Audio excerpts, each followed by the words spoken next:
तपाईमाथि मुद्दा लाग्यो, वकिल राख्न पैसा छैन, के तपाईले अब न्याय पाउनु असम्भव छ त? गलत। नेपालको संविधानले भन्छ निशुल्क कानुनी सहायता पाउन तपाईको मौलिक हक हो भनेर, र यो हक लिन जान्नुपर्छ। नेपालको संविधानको धारा 20 को उपधारा 10 मा लेखेको छ असमर्थ पक्षलाई कानुन बमोजिम निशुल्क कानुनी सहायता पाउने हक हुनेछ भनेर। र यो राज्यको दया होइन, यो तपाईको संवैधानिक हक हो र यसमा सर्वोच्च अदालतले पनि विभिन्न मुद्दामा बोलेको छ कि थुनामा परेको गरिब र असमर्थ व्यक्तिलाई निशुल्क कानुनी सहायता प्रदान गर्नु राज्यको दायित्व हो भनेर। अब सुन्नुहोस्, चारवटा उपाय जसबाट तपाईले निशुल्क कानुनी सहायता अर्थात् वकिल राख्न पाउनुहुन्छ। पहिलो, जिल्ला कानुनी सहायता समिति। जिल्ला कानुनी सहायता समिति प्रायजसो सबै जिल्लामा छ। यसमा न्यून आय भएका व्यक्तिहरू जस्तै जसको वार्षिक आम्दानी 40,000 भन्दा कम छ त्यस्तो व्यक्तिलाई चाहिँ स्थानीय तह वडाको सिफारिसमा तपाईको मुद्दा पढेको खण्डमा चाहिँ सिफारिस लगेर कानुनी सहायता उपलब्ध गराइपाउँ, म निशुल्क वकिल उपलब्ध गराइपाउँ भनेर त्यहाँ निवेदन दिनुभयो भने त्यो समितिले निर्णय गरेर तपाईको पक्षमा निशुल्क रूपमा कानुनी सहायता गर्नको लागि वकिल राखिदिन सक्छ। दोस्रो, वैधानिक वकिल।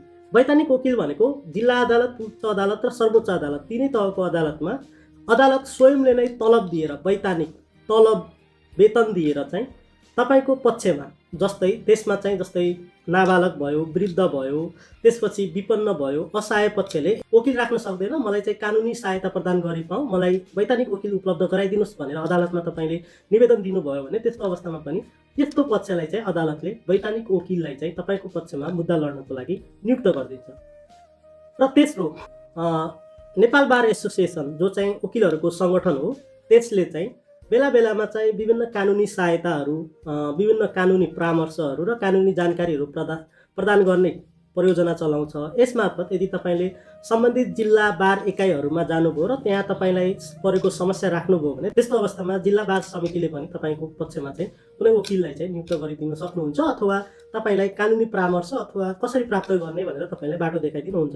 र चौथो भनेको चाहिँ प्रोबोनो सेवा भन्छ। प्रोबोनो भनेको निशुल्क स्वैच्छिक कानुनी सेवा भन्ने हो। यसमा चाहिँ कानुन व्यवसायहरू, वकिलहरूले चाहिँ वार्षिक रूपमा म यति मुद्दामा चाहिँ निशुल्क कानुनी सहायता प्रदान गर्दछु भनेर चाहिँ उनीहरूले नाम टिपाएका हुन्छन्, नाम लेखाएका हुन्छन्। यसमा किनभने वकिलहरूले आफ्नो पेशागत दायित्व निर्वाह गर्न र अर्को कुरा समाजमा आफ्नो उच्च छवि होस् र भोलि असमर्थ पक्षहरूले कानुनी सेवाबाट वञ्चित नहुन् भनेर चाहिँ उनीहरूले निशुल्क रूपमा चाहिँ तपाईको पक्षमा मुद्दा लड्दिनको लागि अदालतमा उनीहरूले नाम लेखाएको हुन्छन्। यसमा अदालतले छुट्टै निर्देशिका पनि जारी गरेको छ जसअनुसार जिल्ला अदालत, उच्च अदालत र सर्वोच्च अदालतमा त्यो लिस्टहरू वकिलहरूले नाम दिन्छ र त्यो लिस्ट त्यहाँ राखिन्छ।